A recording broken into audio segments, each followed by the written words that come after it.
of timing.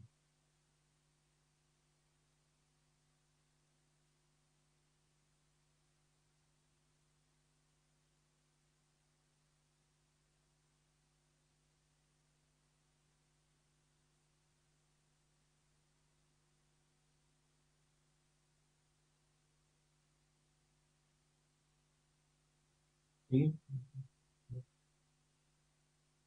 Anyone to answer? Erika or Mr. Fakrul?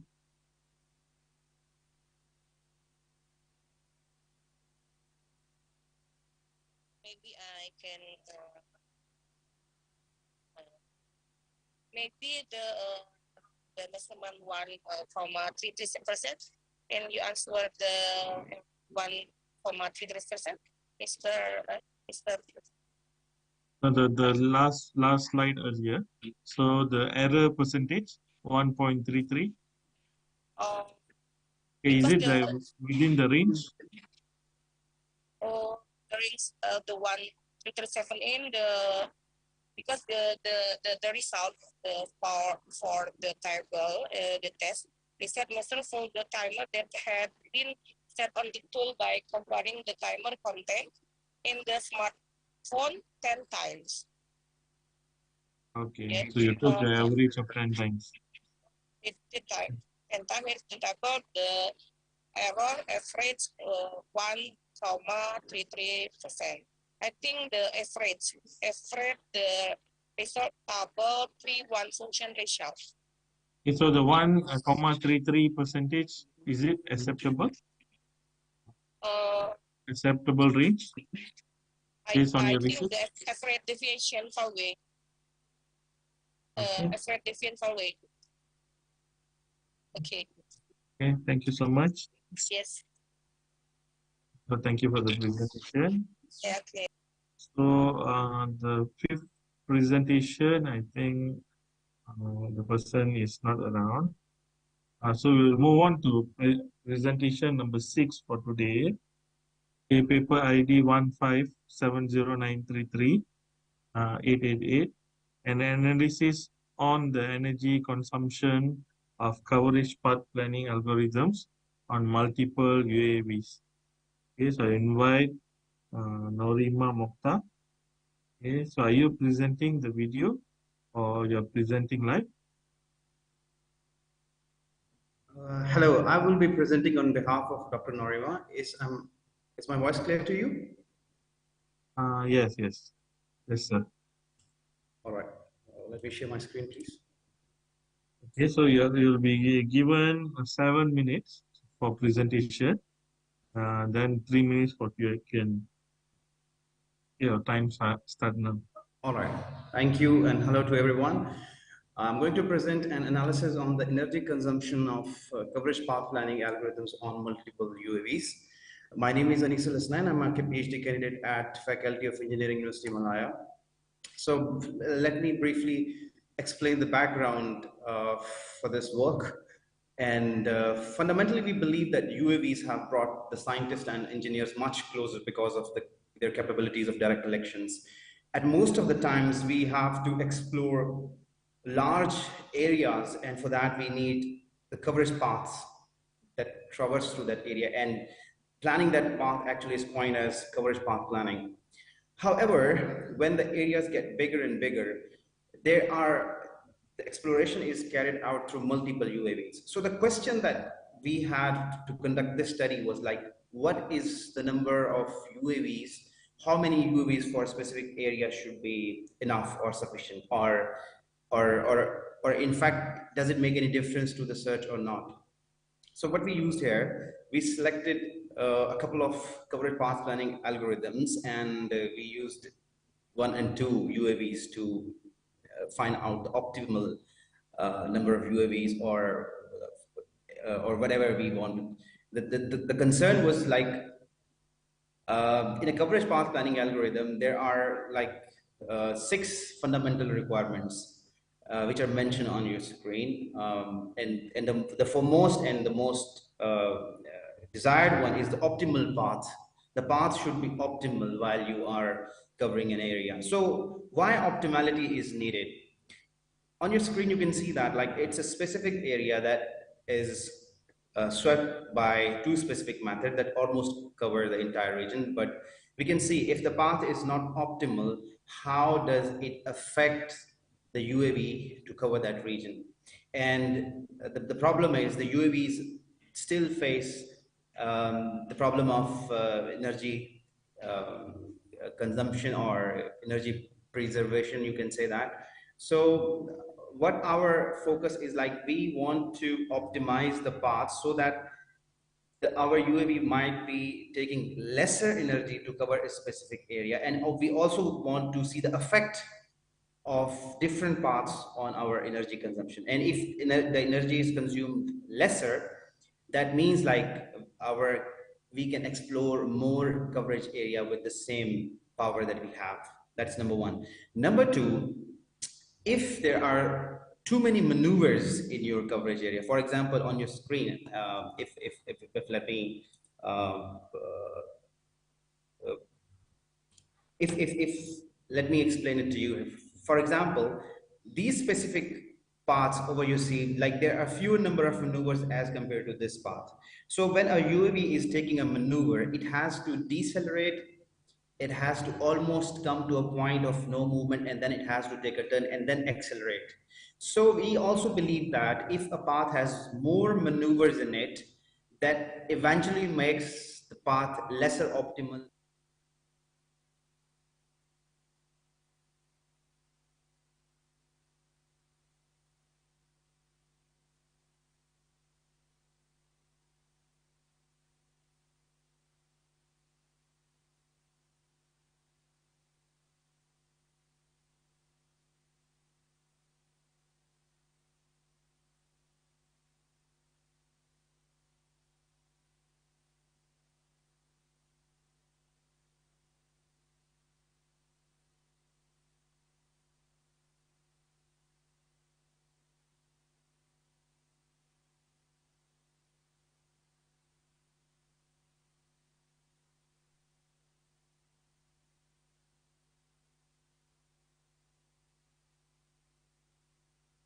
and machine unit, and the topmost unit. This unit is known as cloud and user interface unit. There is another unit which is power unit, which is responsible for a power supply in the system. As we know, biofloc system needs 24/7 oxygen supply. So a backup power supply is a must for Bangladesh perspective. For that, we have proposed a PV solar system where a solar panel collects solar energy with help of a DC power supply, and that charge controller stores that energy to a battery bank. And from the battery bank, with help of a DC to AC converter, AC current supply to the system. After that, another unit is sensing unit. In proposed system, there are total 7 types of sensor, and a camera is attached to the sensing unit which sends data to Raspberry Pi. pH sensor is responsible for measuring pH of the water. Temperature sensor measures the temperature of the tank. DO sensor measures oxygen level of the water. Water level sensors measures how much water present in the tank. A TDS sensor measures total dissolved solid particle in the water. Ammonia sensor is responsible for measuring ammonia level in the tank. Additionally, a humidity sensor also attached in order to measure humidity of the environment. A camera is attached because of measuring the flock. Flock bacteria can be identified by image processing technique, which is proved uh, in reference 10 or reference 11 paper. This work proposed a cloud-based analysis for measure flock amount from the picture, which is clicked by the camera. By applying tiny spot detection algorithm, we can measure the flock count in the picture. Now discussing about machine and pump unit. Various types of pump and motors are connected to Raspberry Pi, and Raspberry Pi can turn it on or off. Here, additionally, a buzzer also attached when parameters of the water become dangerous. So it also sends an alarm SMS to user. Values will be stored in LCD monitor, which is also connected to the Raspberry Pi. A air pump. Here we have used SCO 008 air pump for surge nanobubbles into the water in order to maintain oxygen level of the tank. Additionally, a wave maker added to the tank so that fish can swim reverse wave, and it is very helpful for a fish growth. This is NOARC previously added water maker, NOAAR previously added wave maker in their system. This is how a wave maker looks like. Now think about the topmost part, which is cloud and user interface part in our architecture. Raspberry Pi connected to the cloud with help of Wi-Fi gateway. Real-time data simultaneously stored in NoSQL database. As huge data have to be managed, so we have used NoSQL database over a SQL database, which will be an advantage for our system. With help of mobile application and website, user can directly communicate with our system. By using this user interface, farmer can monitor his or her farm regularly.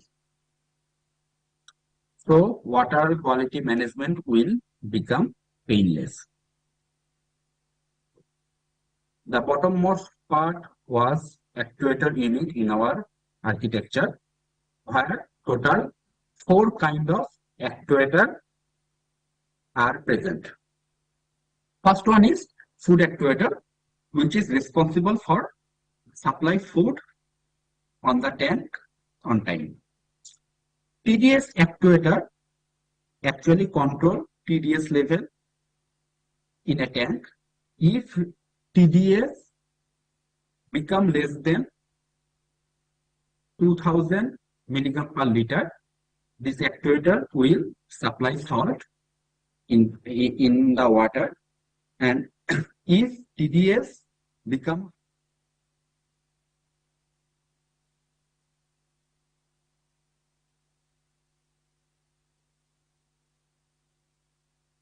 next class, or next one, and next one until it's purely from the book.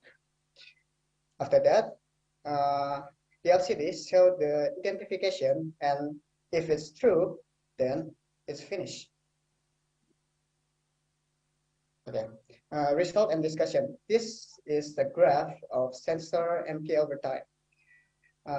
They shown the sensor activity from 7 different classes, from pure beef and mixed beef and pork, and from pure pork. The result are MK8, MK8 has the highest value from others sensor, and beefs have the higher overall value than the pork, which means the scent is much higher. And over plot are a straight line we can see right here. And then the accuracy for machine learning itself, it's reached the score of 0.99 or 99% of the accuracy, which means it's very accurate. Conversion metrics. In this graph, we can see that the row represents the actual data, while the column is represent the data predicted by machine learning. We can see there is a diagonal line, means it's a good at prediction. There is only one prediction false at class 2 and one true false true data at class 1. This is mean that the actual data is 1, but the machine learning itself thinks that it's class 2, and that is wrong. And here this PCA plot to visual clustering data, we can see class 0, 1, 3, and 5 have the wide range of data set or data in general. Class 2, 4, and 6 have the smaller range of data. Class 5, 6, 4, and 3 are close from each other. Wider range means data from the specific class are variative. The more closer each class means the difference between two data class are low. And from here, we can see that beef are on the right side and pork is on the left side. Conclusion: detecting pure beef, pork, and mixed between both by analyzing gas level using egg MQ sensor was successful. Artificial neural network method has demonstrated a superior performance in classification tasks and effectively handle large of database. The progress of this system will play a crucial role in the combating trade fraud and ensuring the consumption of halal food for Muslim community. Thank you for listening, and I'll back for the moderators. Thank you. Thank you.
all the participants. Let's go to the next presenter. The research entitled Machine Learning Based Daily Rainfall Data Gap Filling Method, a case study of Jakarta area, and will be presented by Dr. Muhammad Fajar Asidiki. Dr. Muhammad Fajar Asidiki, do you want to present directly or you use video? Maybe using the video that I already submit. Okay. Okay, then we will play the video. Yeah, thank you.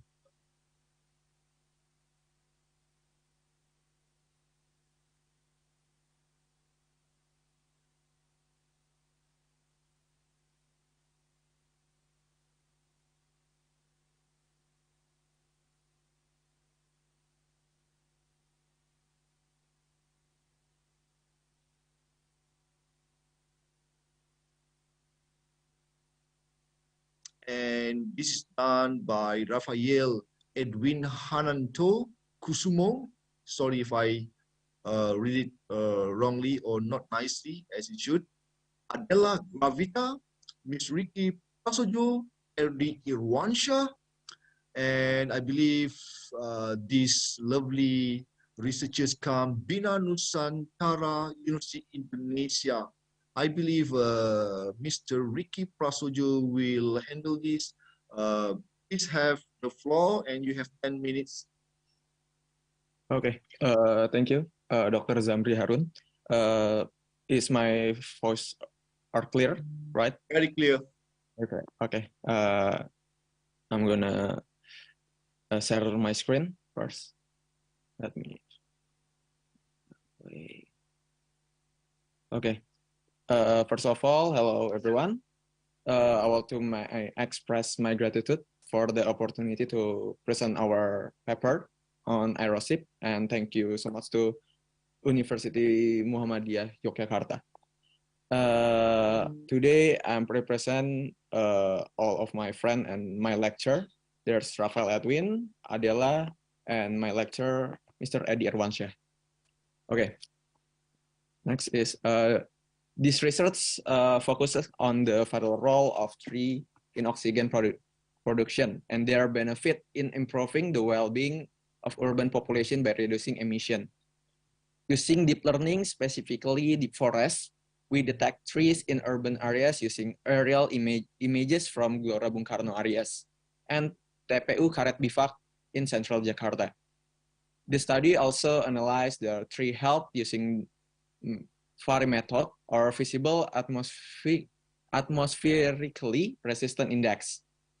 For the most accurate result, the finding will provide valuable insight into the tree condition in the area, aiding the development of effective urban tree maintenance strategies for a healthier environment.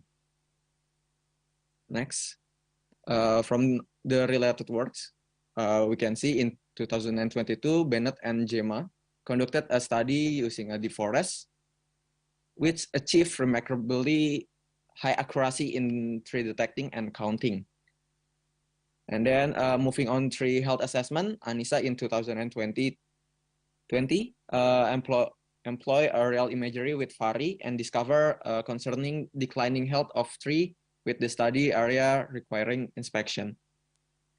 And the last, in 2022, SEWICO utilized aerial imagery and VARI and found many unhealthy and dead trees. From this related study, it can be concluded that the forest and VARI have proven to be effective in detecting and assessing tree health. However, there is a difference between their research and in terms of tree specifies. In the previously mentioned study, they use specific tree species where areas in our study, we did not focus on the tree species, but rather on urban areas with a much tree population. For the methodology, we utilize aerial imagery data obtained from the Department of Public Works, Special Planning and Settlement, or Dinas Cipta Karya, Tata Ruang, and Permukiman in DKI Jakarta. This dataset has a spatial resolution of 10 centimeter and covers the central Jakarta area. It was split into 80% for training and 20% for validation purpose. To enhance the dataset, we apply augmentation technique, including 10-degree rotation using a tile size 256 to 256 with a stride of 128. In the deep forest algorithm, we utilize Python programming to train and predict individual trees, incorporating the RetinaNet model and PyTorch package. To be more specific, our initial experiment were conducted in 2 areas within Gelora Bung Karno Stadium, and where the areas had densely populated with trees and significantly impacting the city health and frequently visited by the public, making them important contribution to green open space area. However, after the analyzing result in GBK area, we found room for improvement. That include additional experimental data for an area with more widely spaced tree canopy. Specifically, the Karet Bivak urban forest area, all the 3 dataset were trained in the same experimental configuration involving 35 epoch, a learning rate by 0.00001 and 4 batches. Subsequently, this highest result obtained from the study will be further analyzed using vegetation as atmospherically resistant index or VARI, which leverages the RGB output of the tree. VARI is a vegetation index that assesses the health of the tree by RGB value. Okay, the next is the data processing, where we manually labeling all the trees on the areas.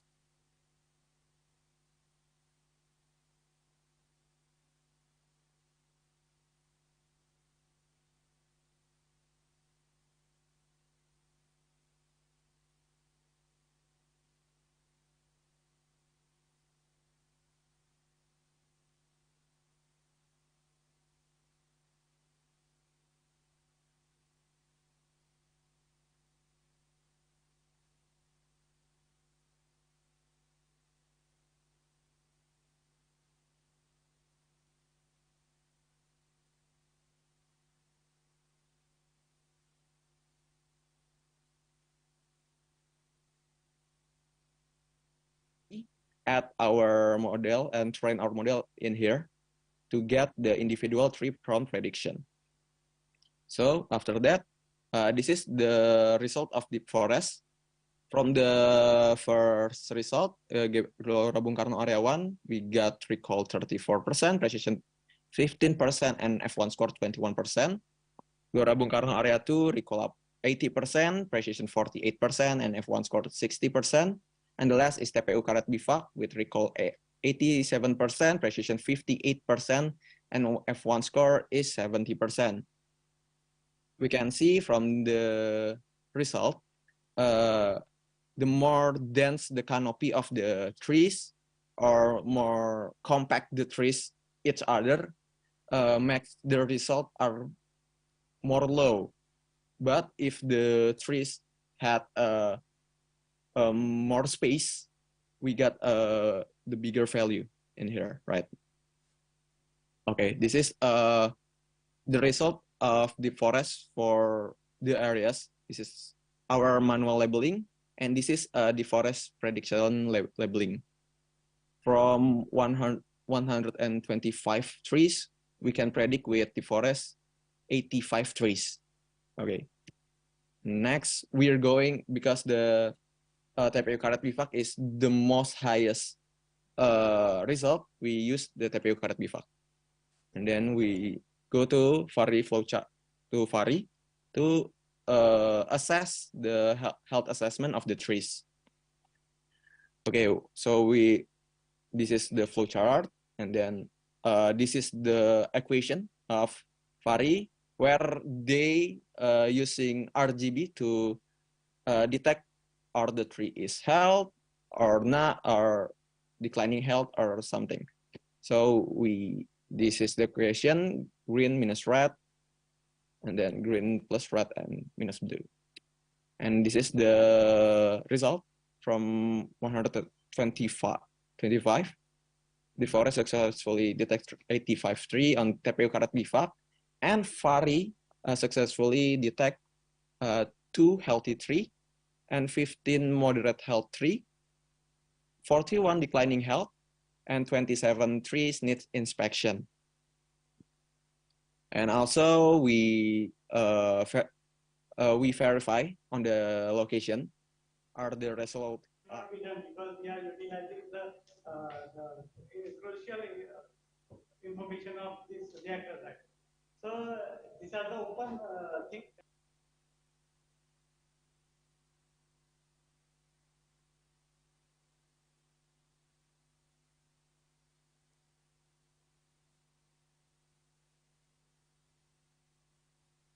Bombarding on a real-time basis. That is yes. This is possible, I think. Yes. Don't worry about it. Because I think India is the advanced country, right? And I have also many friends from India. But I know that the political Dubai, maybe call it Alutsista or weapon system, is very, very difficult. Even we cannot enter in the defense research laboratory. Even we are graduate students. So that is the challenge for us to develop such products. Yes, this is my work. Okay. Actually, your work is quite good, and we can learn from that.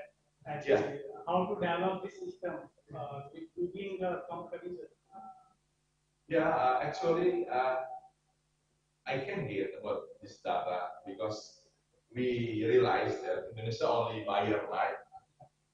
We haven't made the weapon yet up to now. So it is, I think if you try to find the information about the paper that dealing with the weapon, maybe there is still my name in Tontonan, a lot of, because I want to work out about this. I think this is not the classified. Even maybe another person just make weapon dealing with my paper, but they or he didn't. The situation is okay. It's okay. So it's very very crazy for me to develop because you know weapon is very very expensive. Yeah. Okay. Yeah, and weapon dealing with the security aspect. Or go ahead, George. Not so much of a question, but if the image is captured from a bird eye view, would it improve the system? So if you have a drone at the top, position at a target, and using that image as destination, would it improve the system in terms of the accuracy? Does it make sense? Makes sense. Yes. And my business nowadays is using drone. Yes, right. And this current system also nowadays I have the grant from government to this one become the UAV, right? The UAV we talk man there. So the exercise from UAV can be equipped with this solar system. And actually, OpenCV can do that. We have to just make patient by patient to develop. It's only 12 steps. It's not lots enough. But yeah, I think it's possible that what you are facing. Yes. Thank you very much. Thank you very much. Thank you for the questions. Yes, next presenter, Faisal. For the research and security related skills, data set development, IPFS, and continuity.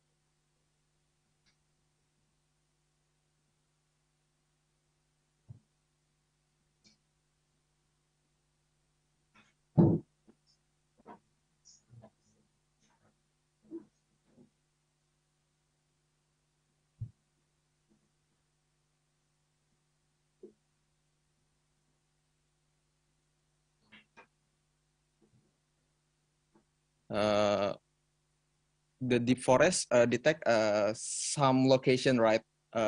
Like this, the little location. So we grouping the location to get this big location. So if we use this big location, the deep forest counting detection are not good enough. Only 10 trees maybe. So we must combine all the small location like this to get the bigger picture like this.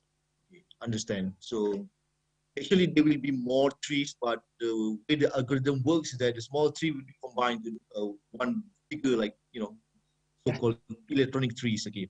Number two. Okay. Okay. In my country, in Malaysia, okay, after like hot season, okay, like maybe February will be quite hot, and then we follow pretty much like Japan. Okay, we have this sakura season. Okay, yes. So sakura like tree, not really sakura, but they are similar. Okay, after February or after April, when the sun is really hot, okay, then this tree produce, like so colorful flower. And then let's just say that the color, there are actually many colors, okay, white, red, yellow. So I believe this will be categorized under red in your RGB, okay? Yes, of course. So now, okay, these three are perfectly healthy, but now according to your calculation, okay, how you categorize this, this will fall under the unhealthy one, okay? Because they are very close to red or brown. So can you explain about this? Okay, so if because we use the RGB, where the RGB detects only the green and the yellow, so if we have the sakura trees on this area, it will be red, of course, because we need to improve the calculation to giving the sakuras is also healthy to the system. So maybe we can add to future experiment for the sakura trees, but for now on our paper we focusing on the greener area, because on Indonesia there is no sakura tree or the trees that had more color, more than green and yellow, right? So that's it. That's it. A good improvement. Thank you, Dr. Zamri. Maybe our group can use that for future acknowledgement. Thank you, Prasojo. I just wondering. Okay, thank you again, Prasojo. I don't see any more question in the chat box, so we will jump into number 6. Number 6 is digital survey for customer satisfaction of regional drinking water companies, PDAM, using the M Water. The presenters are Wilaso, Nurholis, Priya Sukamto, Muhammad Anas, Shahrizan Jamaluddin, Umar Sani Abdul Rahman, and I believe they are from Sekolah Tinggi Teknologi Muhammadiyah Cilungsi, of course, Indonesia. So I believe Dr. Nurholis will lead this presentation. So without further ado, Dr. Nurholis, please have the floor. I'm sorry, Mr. I not present in Don't worry. Pause and in the road. I'm sorry. Maybe there is nothing. This author shall be Nurholis from in the Pilarso. Maybe. Are you able to present something, Nurholis? Oh, okay. Level. Okay, so there will be sorry. I'm sorry, Mr.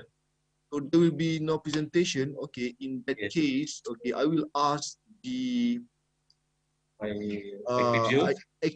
I can ask the secretariat to run a video because we have a video ready for this. Yes. So please run the video, Mr. Ahmad.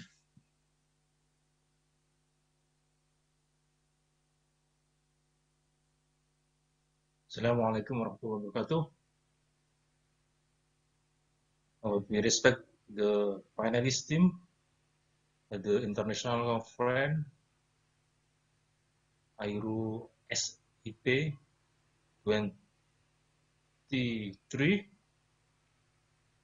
This moment, I want to explain the result of our research the video and title Digital Survey for Customer Satisfaction of Regional Drinking Water Company (PDAM) using the water application and the Slovene formula method.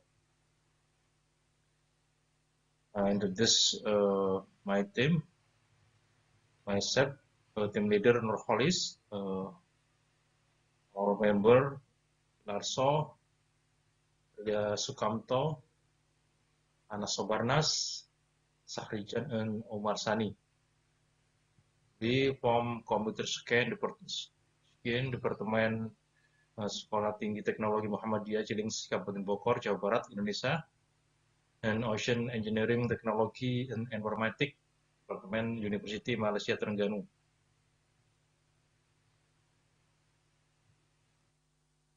Background research, the customer satisfaction survey conducted by the Regional Drinking Water Company and embracing sustainability, PT ABC contribute to environmental preservation, unlock economic opportunity through recycling, and enhance its reputation among environmentally conscious consumer. This circular economy approach can be applied in various industries that generate waste during their operational process. Thank you all for your time and attention. I hope the information shared today has been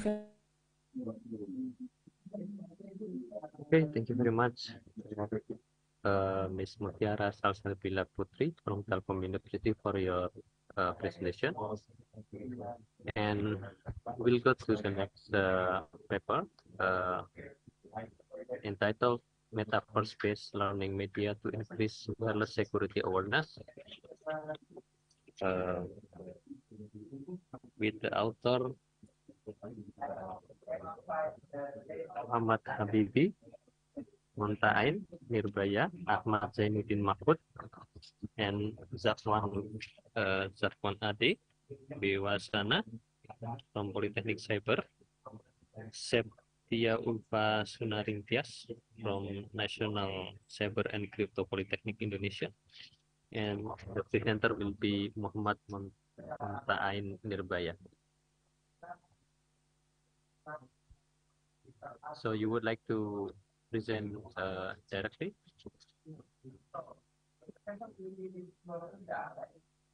Muhammad Muntain? Yes, sir. Okay, please.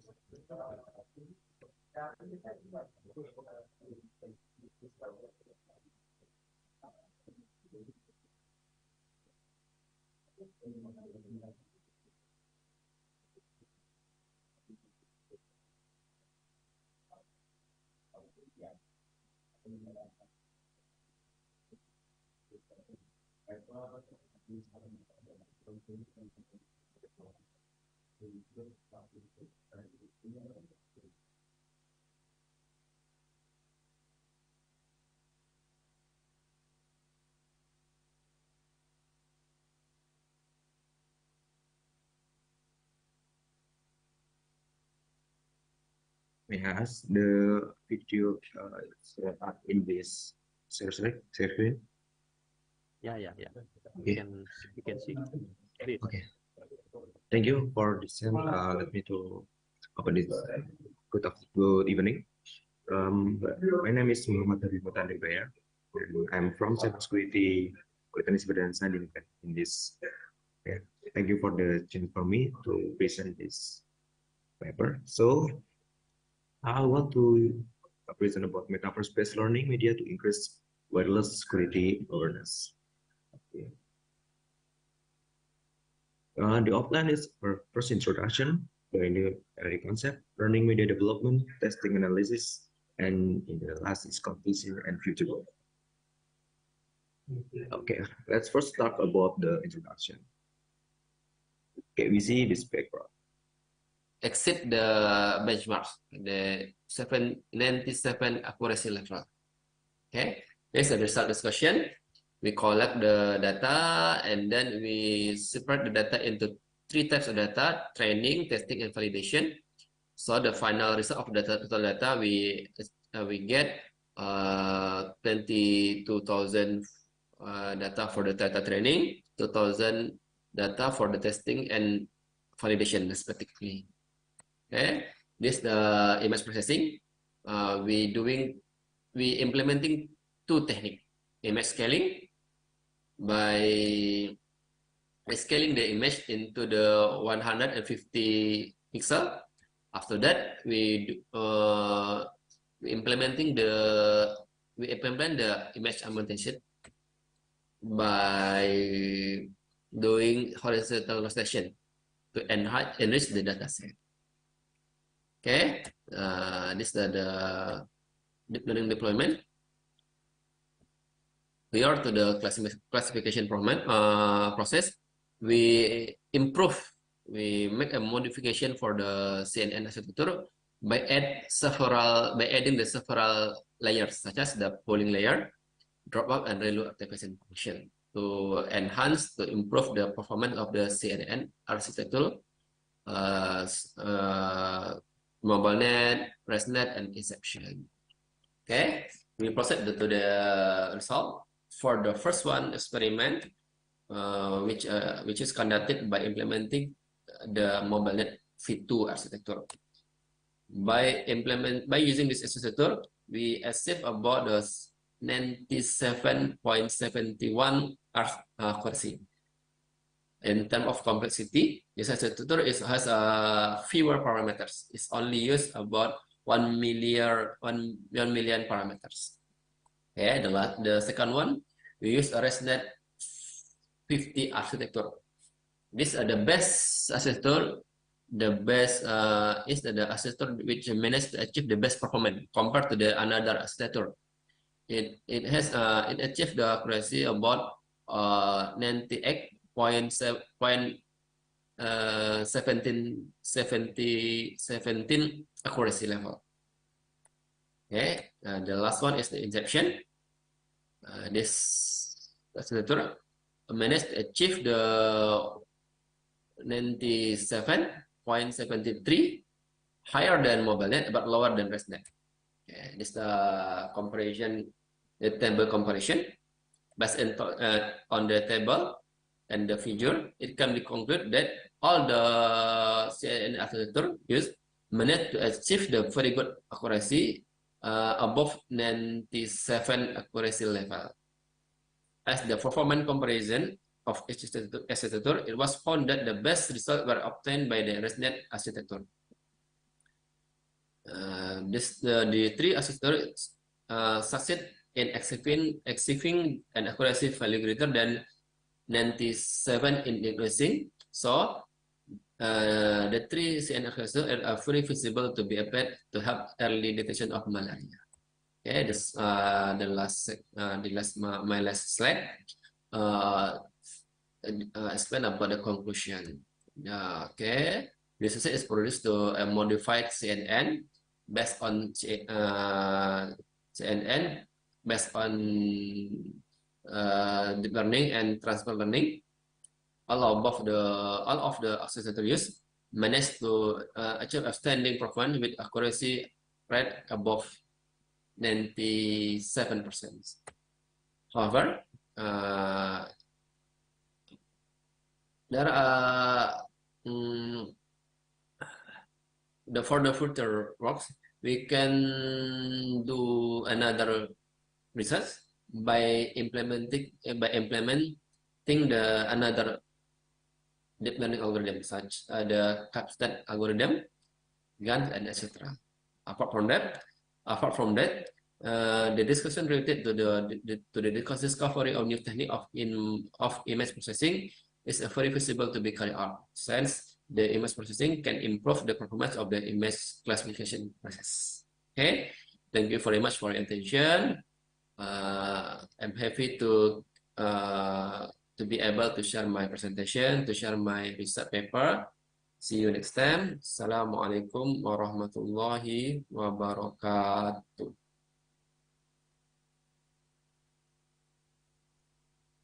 Okay, so we can have another one. Last one, last video on the unsafe action detection for human using YOLO version 7. Okay, so Raihan, can you play the video? So after this, we have a photo session. So please stay remain, all the participant or presenter. Okay. I am Mohammed Fethi Abad, University Al-Mustansiriya. I live from Iraq. Okay. The title of my paper is Unsafe Actions Detection for Humans Study have using demonstrated YOLO. the low awareness of viral security and the importance of increasing this awareness. Besides that, the existence of metaverse with various advantages can be used as a learning media. This opens up opportunities that the metaverse can be used as a learning tool to increase viral security awareness. The goal of developing metaverse-based learning media is to educate users about viral security awareness. The author creates a metaverse environment as a learning media. Following that, the researchers run number tests on a number of respondents to determine the efficiency of the media in raising viral security awareness. The result of the test showed that this learning media can increase viral security awareness. And what the future work to creating virtual environment that is more complex and divided into several levels so it can be adapted to the user's initial abilities. Maybe we can use a Unity and Unreal Engine for more complex work.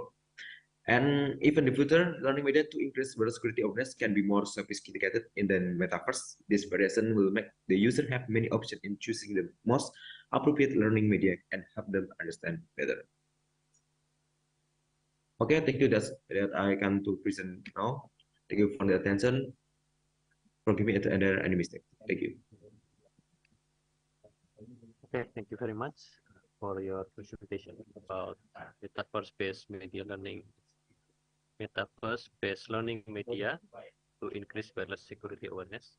Thank you for Muhammad Montai Hirbaya for your presentation. And then we move to the next paper presentation. The title is A Single-Site Coverage Assessment of Commercial 5G and SA Implementation in Different Areas Using Field Measurement. The author are Indah Surahmat and Widya Smoro from Universitas Muhammadiyah Yogyakarta. Okay, we will the video, please. First of all, thank you very much for the opportunity to have presentation today. I would like to present my paper, my work with the title A Single Site Coverage Assessment of Commercial 5G and SA Implementations in Different Areas Using Field Measurement.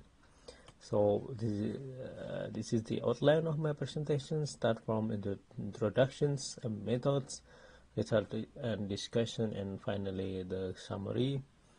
And for the introductions, probably everyone here have already known about the 5G. So actually there are two types of 5G deployment right now. The first one is non-standalone, or because it uses the infrastructure of LTE network, and then the other one is standalone. It means that the 5G network deployed in a standalone network. But here is the benefit of the deployment of LTE as the first step to be commercial. That is reductions of the deployment on payment costs, because the 5G network is implemented in the current LTE. And yeah, of course, now it is or it has been being deployed massively worldwide. But still, there is a trade-off in terms of the future of 5G, because it uses LTE network that has some requirement like latency, for example, cannot be fulfilled because latency of 5G, which is expected to be 10 times faster than LTE, cannot be fulfilled by using this type implementations. But that is not our concern. So the other ones, the advancement feature of the 5G network is the implementation of massive MIMO beamforming. In terms of antenna technology, the site use some antennas, or we call it arrays antennas, that it can be controlled, it can be configured, what is each elements, and the most prominent feature is it can be steered in certain directions with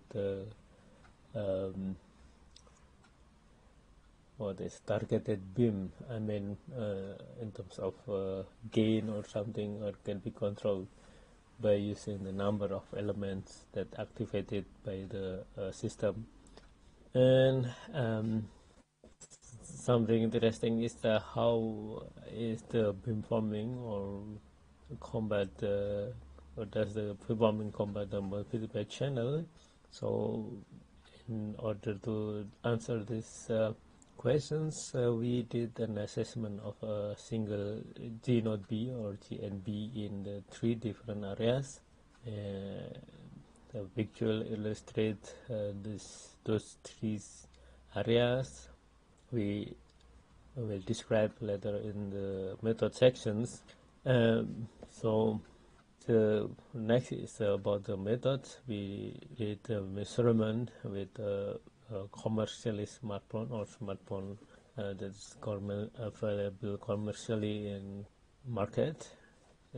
So we installed a signal monitoring application which read information from the GSI provided by network, and it is measured periodically to know the conditions of the propagations or some signal management for control or something else, or to know how much is the power received and something.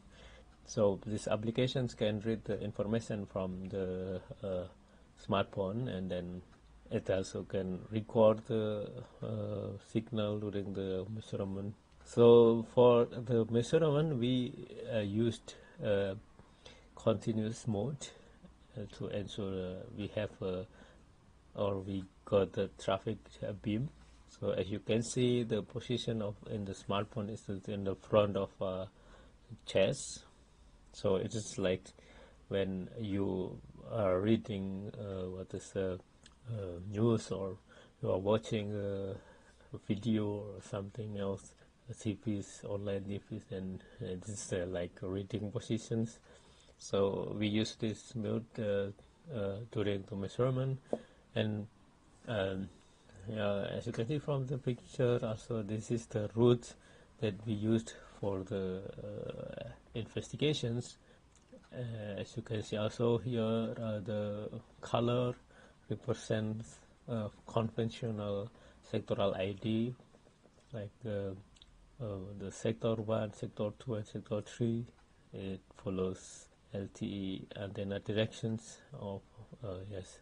And as I mentioned earlier, that this is a picture that we classified into 3 areas for the study: open area, shadowing area, vegetation area. Open area means that actually in this area there is no obstacle, there is no vegetation, and the signal can directly reach the receiver, that also from transmitter directly to receiver, reach the receiver without any blockage or without any reflections. So for the shadowing, of course, for the shadow area, because it blocks by an obstacle, the possibility the signal to reach the receiver is by probably reflections or diffractions or transmission penetration in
and then the classes.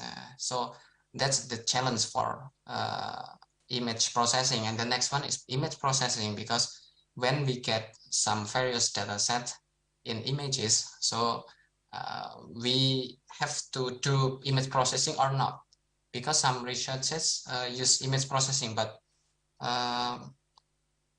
maybe it's depend on the architecture they use. For example, in the Gaussian convolutional network, they use Gaussian in image processing, so the CNN is boosted the result. And then the next challenges is enlarging the number of images.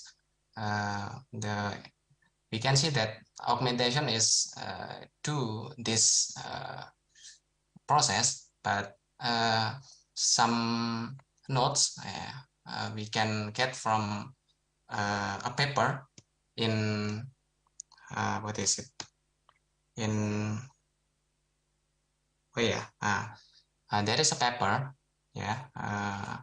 which is provide from Alkendi. Yes, the notes is image process, image augmentation, like mirroring and then flipping and then rotating, some like that is not recommended, because we deal with medical images, we deal with medical diagnosis, so we have to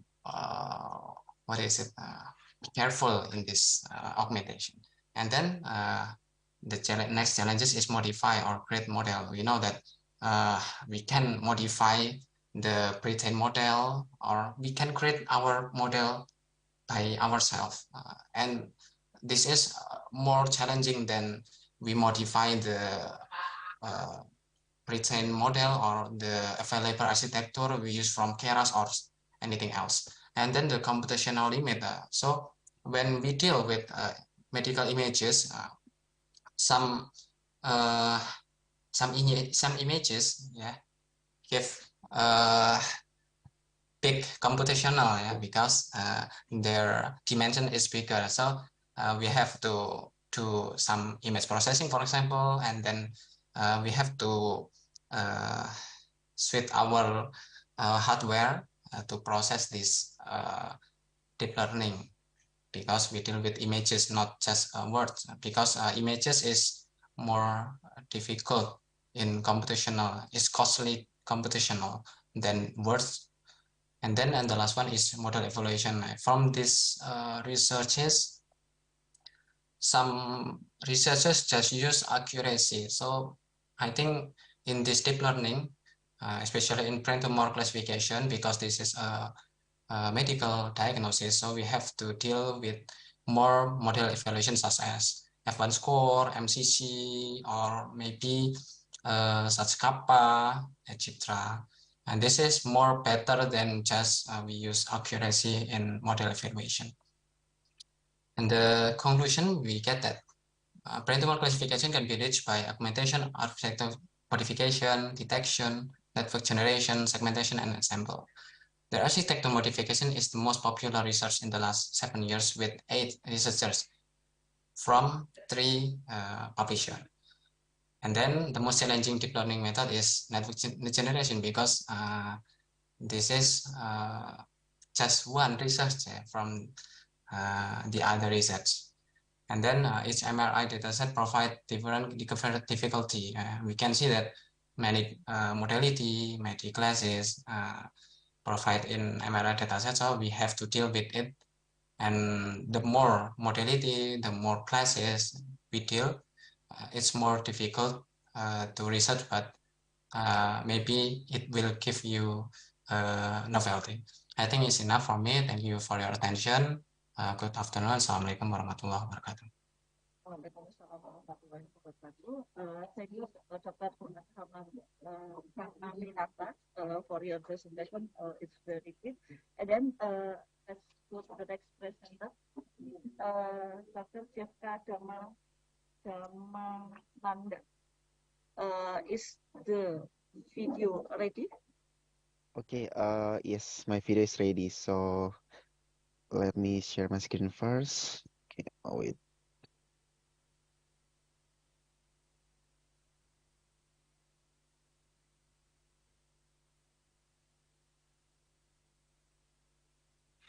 Hi everyone, my name is Jefka Damananda. I'm from University of Indonesia. Can you guys hear the sound?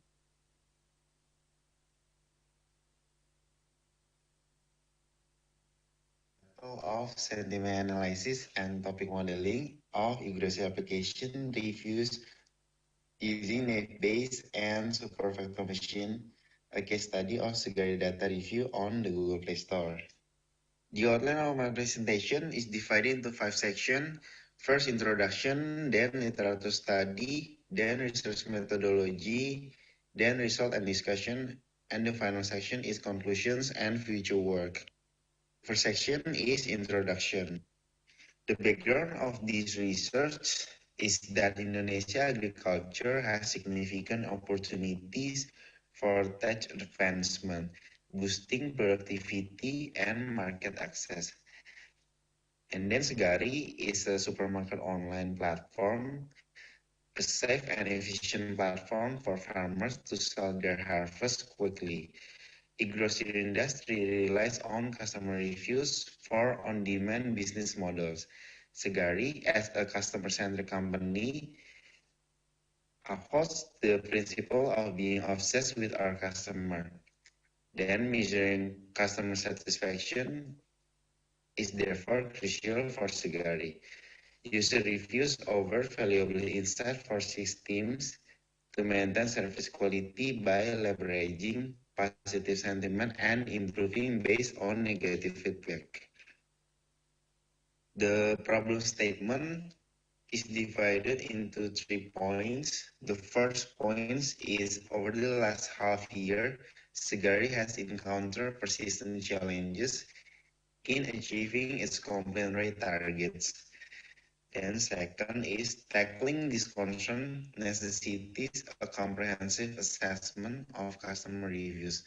However, the significant volume of data and limited resources pose formidable obstacles. The presence of discrepancies between reviews and ratings further complicates the task, potentially leading to delays and inaccuracies. The third point is to surmount these hurdles. There arises an imperative to develop an efficient and precise machine learning model that capable of accurately discerning the sentiment expressed in customer reviews. Such a model can play a pivotal role in augmenting Segari complaint management and overall customer satisfaction strategies. The research objective of this research is obtaining a deeper understanding of customer opinion on Segari apps by analyzing reviews of the Segari apps from the Google Play Store. The research question from this research is the first one: what is the overall sentiment of Segari apps as expressed in reviews on Google Play Store? Second is, which method of sentiment analysis has the highest accuracy in classifying reviews of Segari apps on Google Play Store? The third is, what are the most frequently discussed topics that cause customer sentiments regarding Segari apps? The second section is literature study. Sentiment analysis is a technique in natural language processing that is used to automatically identify and extract information from text. It can be conducted on various sources such as text, images, videos, or audio, each requiring unique approaches for sentiment analysis. Here are the following previous research. The first is introduce grammar information to enhance the performance of grammatical deviation distance and improve the readability of the hypothesis using post-text. Second is the performance of a night-based and k-nearest neighbor algorithm was compared for textual sentiment analysis from Google Play Store. The methodology is divided into several key steps. First, data collection, and then pre-processing data, which includes case folding, tokenization, stop removal, and steaming, and then modeling, then model evaluation using k-fold trace validation and conversion metrics. The third is a new approach for building a sentiment lexicon for Indonesian language called Sentil or Sentiment Indonesia Lexicon. And then the fourth is about head speech classification in Indonesian language using convolutional neural network. The fifth paper is about survey on the latent decline allocation algorithm. From the research, LDA is one of the most popular for topic modeling purposes. Six is about study that compares supervisor machine, decision trees, random forest, and naive-based algorithm for sentiment analysis. The methodology used in this paper was data collection and then pre-processing data, which include case folding, remove HTML text, remove punctuation, tokenization, stop words removal, and steaming. And then feature extraction using term frequency, inverse document frequency, then modeling, and then model evaluation using confusion matrix. The seventh research is about the survey from naive-based and supervisor machine algorithms, and then the application of this algorithm. Based on this research, these two algorithms have been adopted as reference models or baseline in numerous research study. And then the eighth research is about the conduct sentiment classification using TF-IDF. The third section is research methodology. The methodology or workflow from this research is step 1, data collection, source of review data from Google Play Store, and then using the Python programming language.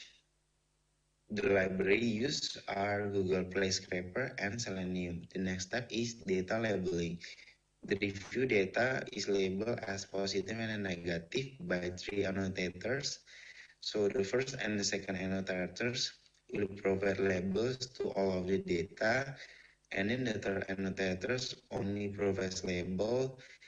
that have differences in interpretation from the first and second annotators. The next step is data processing, which include case folding, removing URL, punctuation, numbers, space, stopwords, lemmatization, extracting emojis, and tokenization. The next step is feature extraction, which include term frequency, inverse document frequency, sentiment Indonesia lexicon, Suara Indonesia sentiment lexicon, and part of speech tagging. The next step is building the model using three schemes, which are data as is, oversampling technique with SMOTE, and undersampling technique with NERMIS. And then utilizing the naive-Bayes and supervector machine classification as the algorithm. The next step is model evaluation using cross-validation and also confusion matrix. The last step is for topic modeling using latent Dirichlet allocation algorithm. Section is result and discussion. The data reviews distribution of given dataset can be seen in this figure. So the distribution is 74% for positive reviews and 26% for negative review. The data distribution is imbalanced. So for tackle these issues, three schemes are applied in the model creation. The first schemes are using original data. Second is using oversampling technique. And the third is using undersampling technique. The comparison of classification model results can be seen in this table. So we can focus on four metrics from confusion matrix, which are accuracy, precision, recall, and F1 score. For unbalanced data sets, precision and recall are more useful than accuracy because accuracy can provide a biased assessment towards the majority class. A high recall means the model correctly identifies as many reviews as possible from the dataset, which is the objective of this research. So the model can capture a larger number of negative reviews, which is providing valuable feedback to the company, and the positive reviews for helping to maintain its competitive advantage over competitors. Next, we can see the comparisons between oversampling versus undersampling. So first, it can be seen from this table that oversampling provides better results while undersampling provides a worse results compared to original data for both the naive-Bayes and SVM algorithms. It is because oversampling with the presence of synthetic samples representing the minority class provide the model with more information to train and improve its ability to distinguish between the two classes more effectively, while undersampling method by reducing samples from the majority class, it also reduces the information that can help the model learn patterns and features of the majority class. Next, we can compare the algorithm between naive-Bayes versus SVM. Based on this table on oversampling method, SVM produce a better result than naive-Bayes because SVM exhibits proficiency in addressing high-dimensional feature spaces and effectively identifies the optimal hyperplane for class separation, regardless of the large number of features. The SVM algorithm can handle complexity more effectively rather than naive-Bayes. In comparison to SVM, naive-Bayes demonstrate inferior performance when confronted with complex data sets. Due to its simplicity, NAV-based tends to exhibit less effective performance than SVM in capturing and interpreting the various intricate patterns that arise in complex data settings. But it can be seen with undersampling method, naive-Bayes is a better algorithm than SVM. Naive-Bayes demonstrates enhanced performance in scenarios with limited sample size and simplified data sets. Naive-Bayes relies on the assumption of feature over independence in customer reviews that enabling the model to achieve a simple and efficient representation. Naive-Bayes is recognized for its computational efficiency and low latency, so the computational overhead associated with SVM is unnecessary and may result in superfluous resource consumption or overfitting the model. Next, from this table, it can be seen for the result of topic modeling. So the result of this topic modeling will be forwarded to 6 teams, which are the first team is logistic team. For logistic, can gather insight from words kirim or delivery on both positive and negative data. Cepat or fast on positive data, barang or goods, and pesan or order on negative data. So logistic team can focus on improving the shipping process because customer express satisfaction with fast delivery, but however, there are some complaints regarding incorrect shipments. The logistic teams need to evaluate and enhance the logistic system to ensure accurate, timely, and order compliant deliveries. Next, for quality control team can gather insights from positive data words like kualitas or quality, segar or fresh, and fresh. QC teams should ensure the quality of products delivered to customer. Based on customer feedback, the received product quality is already good, so QC team can maintain the existing product quality. Next, for the distribution center team, can gather insights from negative data such as kosong or empty and batal or cancel. DC team can concentrate on operational efficiency and proper packaging at the store. There are customer complaints about empty or incomplete orders. DC teams need to ensure that customer orders are well packaged with strict supervision and verification of order accuracy.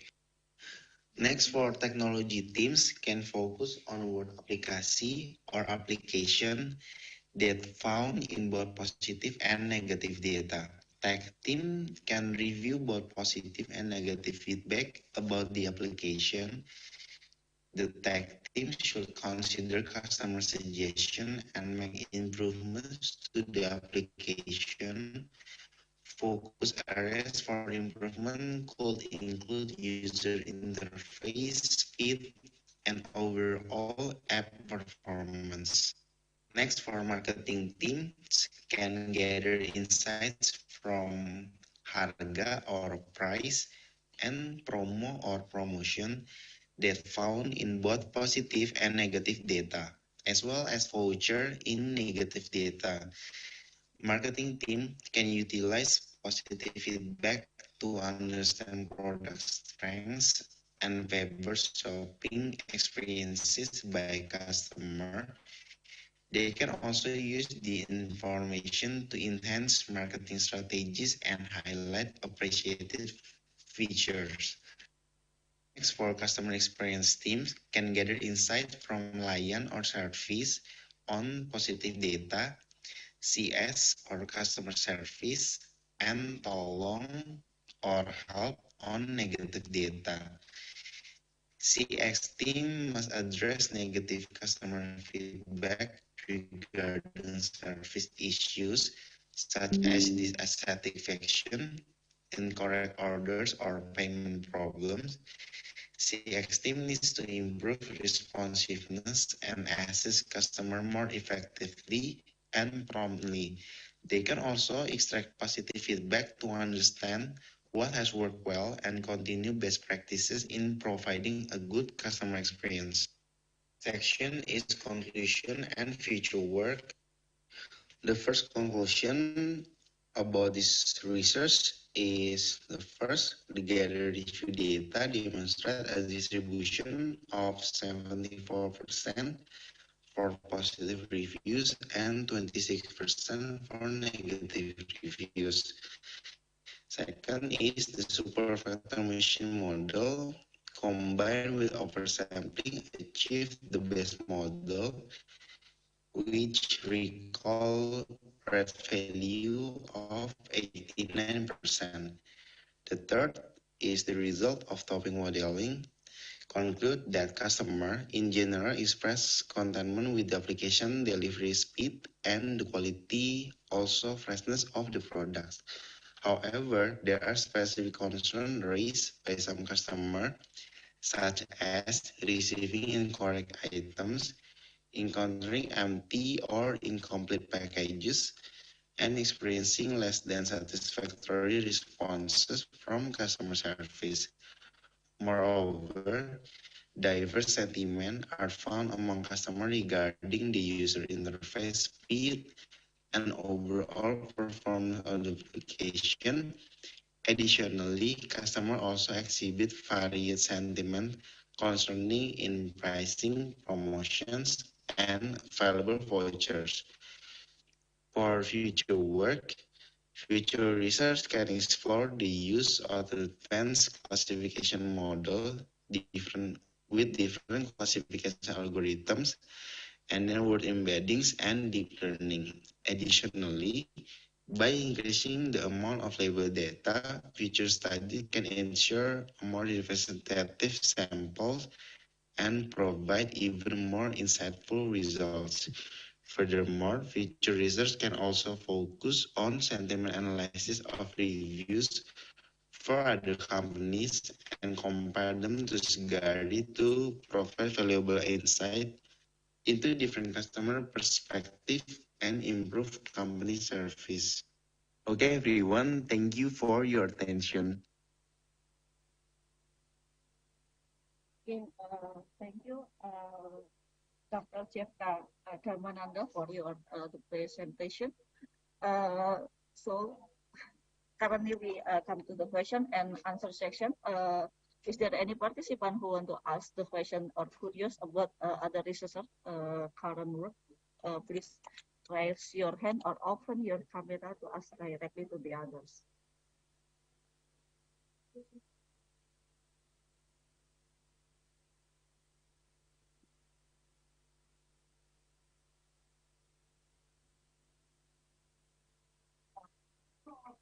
Yeah, please.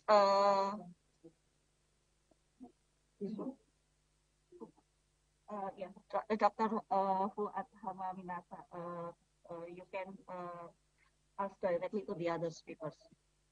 Thank you. Thank you. I want to ask, I have two questions, actually three, but the last one I cannot, what is it, get the point. So the first one is from Fajar. It's about the machine learning result.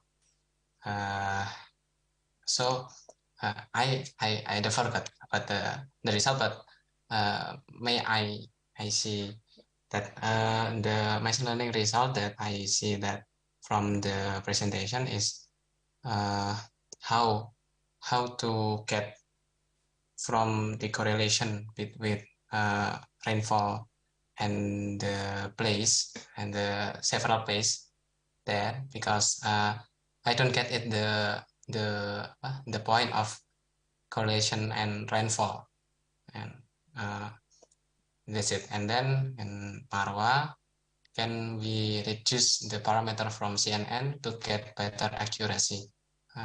Because Marwa use RNN and CNN, but when I see the parameter, the CNN is bigger. So I think how we can reduce the parameter from CNN to get a better result. I think that's my question. Thank you. It's clear.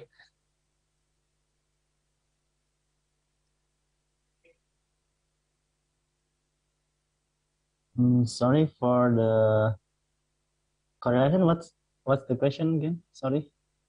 The correlation in result, because I don't get it about the correlation result in several places in yeah, rainfalls. Yeah.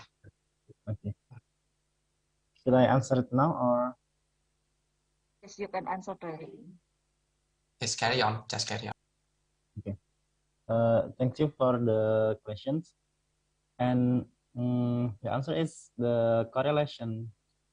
The correlation from the daily rainfall is that we use the location of we use the location from rain gauges that have the same elevation or the not too high or not too low elevation, and the location the 7 rain gauges that we use are the same climate, the same what is it?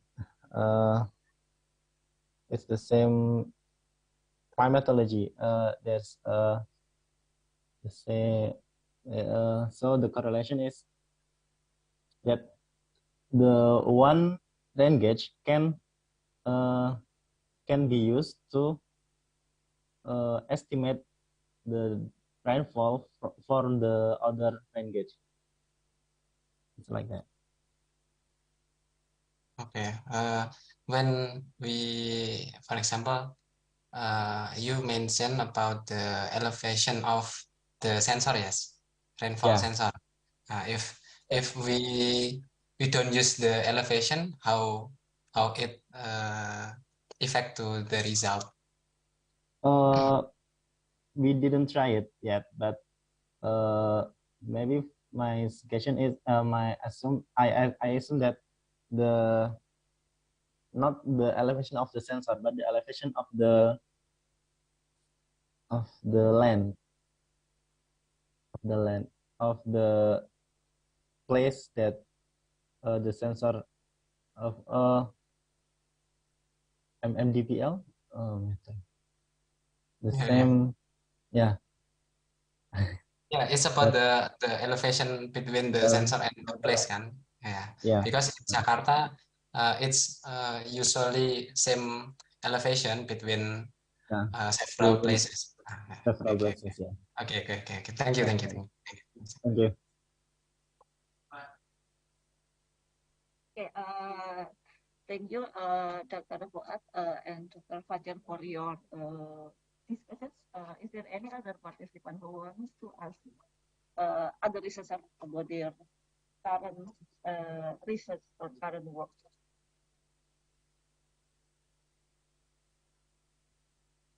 Sorry? Okay, is there any other researchers who want to ask about other current work? Maybe if you want to ask, please raise your hand or open the camera and ask directly. No one? Then actually, I'm curious about Professor Cites Dunda's work about the research regarding a computational approach to understand the human health. Actually, if we can read how people health is very amazing. Imagine if I can read what is in your mind, then I can predict what should I do if I meet with you. Maybe later I imagine something like that. My question is, you said that there are four factors affecting the process model. The first one is environment, and then the second one is experience. The third one is emotional inclination, and the fourth one is brain thought. So, if there are people who have the same environment and the same experience, but maybe I don't know, is there maybe a different brain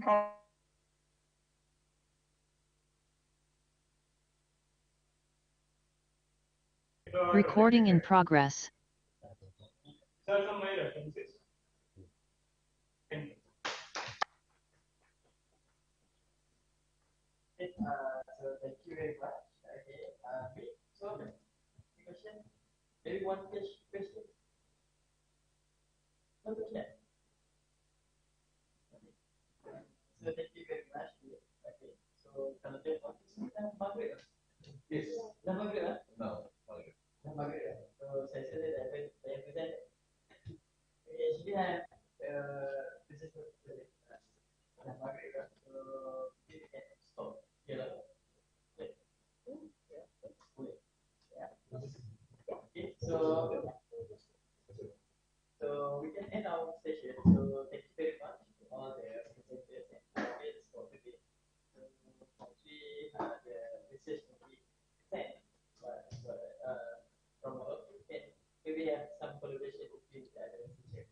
Okay. So because we have different countries such as from Australia, India, Indonesia, and Malaysia. Okay. So last but not least, thank you once again to the committee.